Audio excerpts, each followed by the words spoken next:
I don't know.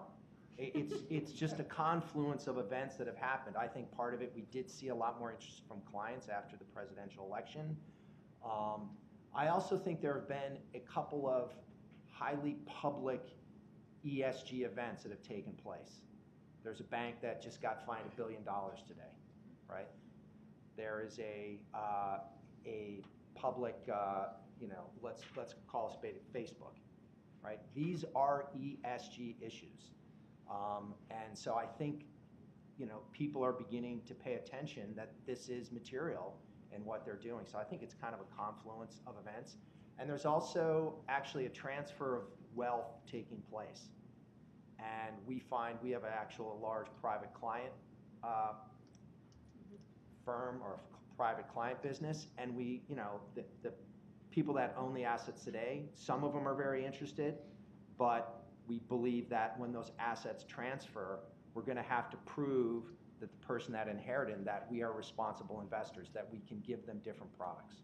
I think what you're explaining, in my view, is that there's a mega trend going on, and there's a shift.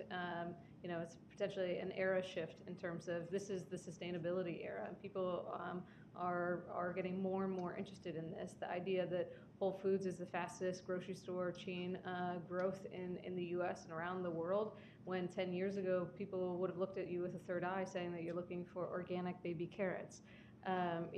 There are big mega trends going on back here, and electric vehicles. 5 or 10 years ago, people would have suggested, oh, that's probably not worth the investment. This is just a little bit of a fad. Oil prices are high, gasoline prices are high. Once those kind of start to rebalance and normalize, people will go back to the gas guzzling large SUVs. No, it doesn't look like it. And so there are these kind of mega trends that are going on. You see it in consumer products, whether this is a byproduct of millennials and what millennials value versus other generations. That's definitely a piece of it, whether it's because women have more power of the purse and have more interest in aligning their values with the purchases that they make and the investment decisions they make.